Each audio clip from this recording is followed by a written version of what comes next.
Imagine a world where freedom hung by a thread, where the very identity of a nation teetered on the brink. This isn't fiction. This is the raw, unvarnished truth of Scotland in the early 14th century. On a fateful summer's day in 1314, near a small burn called Bannock, an impossible battle unfolded. A vastly outnumbered Scottish army, fighting for their very existence, faced the might of England's formidable war machine. What transpired would not only defy all expectations, but would etch the names of Robert the Bruce and the Battle of Bannockburn into the annals of Scottish history forever. Prepare to witness a masterclass in military strategy, courage, and the unwavering spirit of a nation determined to be free. The early 14th century was a tumultuous period for Scotland. For decades, it had grappled with English attempts to assert dominance, a struggle that ignited the First War of Scottish Independence. Following the death of Alexander III without a direct heir, the Scottish succession crisis provided King Edward III of England, often dubbed Hammer of the Scots, with the pretext to intervene, ultimately claiming suzerainty over Scotland. His campaigns were brutal, leading to the subjugation of the Scottish nobility and the annexation of Scottish lands. It was into this cauldron of oppression that Robert the Bruce emerged. Initially a figure of complex loyalties, Bruce eventually committed himself fully to the cause of Scottish freedom, being crowned King of Scots in 1306. His early reign was marked by guerrilla warfare, reclaiming castles and territories from English control, slowly but surely rekindling the flame of independence. His resilience, even after personal setbacks and defeats, inspired a beleaguered nation. He understood that to truly secure Scotland's future, a decisive blow against English power was necessary. By 1314, Edward I was dead, succeeded by his son, Edward II. Unlike his formidable father, Edward II was perceived as less militarily astute, though no less determined to crush Scottish rebellion. The critical juncture arrived with the siege of Stirling Castle, one of the last remaining English strongholds in Scotland. A pact was made. If an English relief force did not arrive by June 24, 1314, the castle would surrender to the Scots.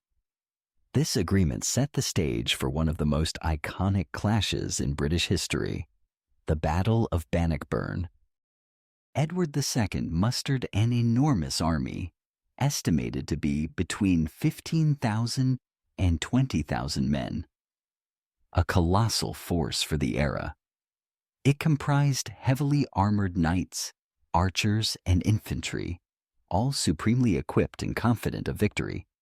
In contrast, Robert the Bruce's Scottish army was significantly smaller, perhaps 5,000 to 7,000 men, largely infantry organized into formidable schiltrons, dense circular or square formations of spearmen. The odds were stacked heavily against Scotland. However, Bruce was a brilliant tactician. He meticulously chose the battlefield, a boggy, broken terrain near the Bannockburn, which limited the effectiveness of the English cavalry, their greatest strength.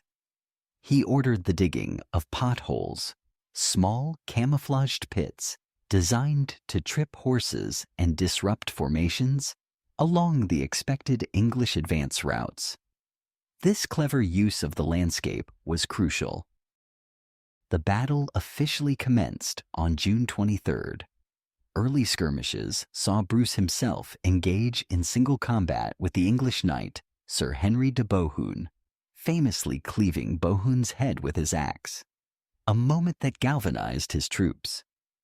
The Scottish schiltrons also proved their worth, repelling English cavalry charges. The main engagement took place on June 24th. Edward II's army, hampered by the terrain and the Scottish defensive preparations struggled to deploy effectively. The narrow front meant their numerical superiority couldn't be fully leveraged. As the English cavalry attempted to flank the Scottish positions, they found themselves bogged down in the marshy ground, becoming easy targets for the disciplined Scottish spearmen.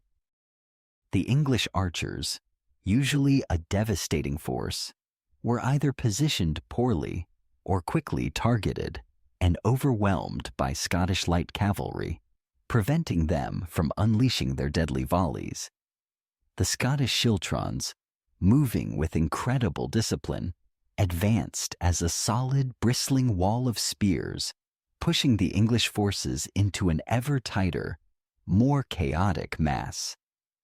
The sheer pressure and the confined space led to panic among the English ranks. As the battle raged, a crucial moment arrived: the appearance of the small folk, non-combatants and camp followers from the Scottish baggage train, who, seeing the tide turning, rushed forward, holding aloft improvised banners. From a distance, this appeared to be a fresh reserve of Scottish troops, breaking the already fragile morale of the English. Edward II himself fled the battlefield, a clear signal of defeat. The rout was absolute. Thousands of English soldiers were killed, drowned in the Bannockburn, or captured.